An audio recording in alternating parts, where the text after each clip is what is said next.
এই যে এত বড় নাম্বারটা দেখছেন না স্ক্রিনে, এটা হলো আজকের আমাদের ইনফ্লুয়েন্সার মার্কেটের সাইজ, মোটামুটি 33 বিলিয়ন। কিন্তু 2016-র আগে মোবাইল ডেটাটা একটা লাক্সারি ছিল।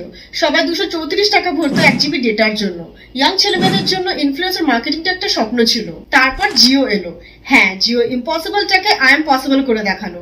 2016-তে যখন জিও লঞ্চ হলো, তখন 4G data 1 GB per day একদম ফ্রি পেতাম। লোকজন তখন লম্বা লাইনে দাঁড়িয়ে থাকতো শুধুমাত্র একটা সিম নেওয়ার জন্য।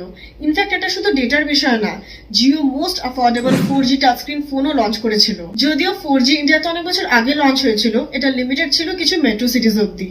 তখনও ইন্ডিয়াতে 90% পপুলেশন দামি 2G 3G প্ল্যানস ইউজ করতো। জিও সেটাকে চেঞ্জ করলো উইথ ওয়ান নেশন ওয়ান স্পিডে। তারপর 2022-এ জিও লঞ্চ করলো বিশ্বের ফাস্টেস্ট 5G নেটওয়ার্ক, যেটার অ্যানুয়াল প্ল্যান হলো 3,999 টাকার। আজকে সবাই ইজিলি রিলস বানাচ্ছে, লাইভ যাচ্ছে, ইনফ্লুয়েন্সাররা নিজের কন্টেন্ট শেয়ার করতে পারছে শুধুমাত্র ফাস্ট আর অ্যাফোর্ডেবল ইন্টারনেটের জন্য।